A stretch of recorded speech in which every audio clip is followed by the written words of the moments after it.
Masaganang buhay at magandang araw po sa inyo lahat. Alam niyo po ba kung ano yung ating mga tanim na ito na nasa aking harapan? Ang gaganda po nila.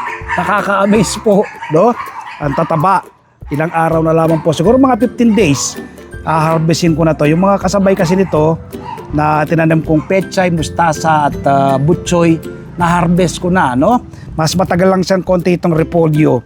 Pero magsimula na pong mag-cone, no?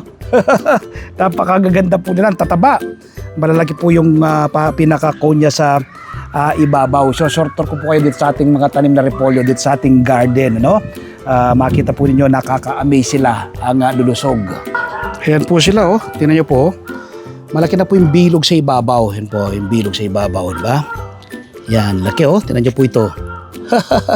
Ang ganda, ang laki na po, di ba? Yan, oh. Nakakatuwa po. Yan, oh. Ang laki. Ang gaganda. So, siguro mga 15 days, no? Ma-harvest ko na to. Yan. Tingnan nyo po, ang gaganda. Yan. Yan, ang laki, oh. Ang laki. Yan. Share ko po sa inyo ang pagtatanim ng repolyo, no? Itinatanim to through seeds. Pwede nyo pong mas maganda po, ipunla nyo po muna at kapag meron na siyang 5 daon, pwede na po yung i-transplant. Kung meron lang din po kayong enough space na pagtatamnan, mas maganda po siyang direkta sa lupa. Ito po direkta sa lupa. Meron din po akong tanim dito, pwede rin siyang itanim sa sako, sa timba, sa paso, ano? O sa mga bote po ng mineral water, yung malaking mineral water, yung pang Wilkins, no? Pang 10 liters. So yeah, kasi nakikita nyo po kasi lumalaki siya, no? At nagko-cone sa ibabaw. Yung seeds naman po na pwede nyo mabili na certified seeds, ito, pwede po kayong makabili nito, no? O kaya lang po, ito, Ramgo seeds ito. Pwede rin po yung East West seeds. Meron din po silang repolyo at iba pang green leafy vegetables. At saka yung Farm Fresh.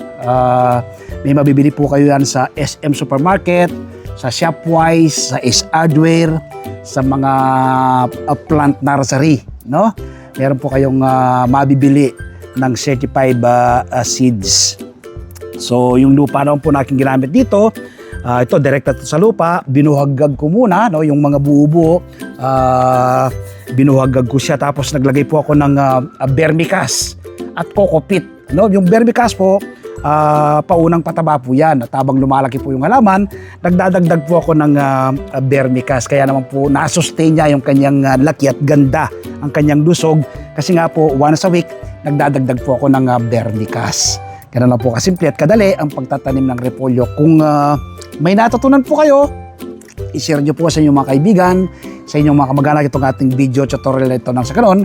Marami po tayong maabot at matulungan na ating mga kababayan. May gera po kayo sa ibang bansa, kaya tumataas po yung halos lahat ng pangunahing bilihin sa merkado sa pangungunang nga po ng ating ng langis, ano? May dominant effect po yan. Pag tumaas ang langis, susunod na po yung iba pang mga commodities na tumataas ang presyo tulad po ng gulay. So para hindi po kayo maapektuhan ng mataas na presyo ng gulay sa merkado, magtanim po kayo ng ng inyong sariling pagkain. I-follow nyo po ako sa aking mga social media platforms para sa mga susunod pang tips sa hinaharap, ano, sa pagtatanim ng iba't ibang uri ng halaman sa pagitan po ng organikong pamamaraan. Kompleto po yung ating model farming, Mamimili po kayo, no?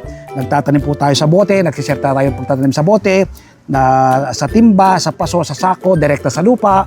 Meron po tayong greenhouse, indoor and outdoor na hydroponics, at meron po tayong aquaponics, no? So ito po yung binahagi ko sa inyo ngayon, ating pagtatanim ng repolyo ng direkta sa lupa. I-follow nyo po ako sa aking mga social media platform, ang aking Facebook profile, ang Magsasaka Reporter, ang aking, or rather Merlison, ang aking profile, no? Aking Facebook page, ang Magsasaka Reporter, ang aking YouTube channel. Mag-subscribe po kayo, Magsasaka Reporter. At every Sunday, manood po kayo ng aking TV show, Masaganang Buhay. Napapanood po alas 7 hanggang alas 8 ng umaga sa 1PH, Signal TV, Channel 1 ng TV5. Napapanood din po sa RPTV, YouTube at Facebook kapag araw ng po ng Martes.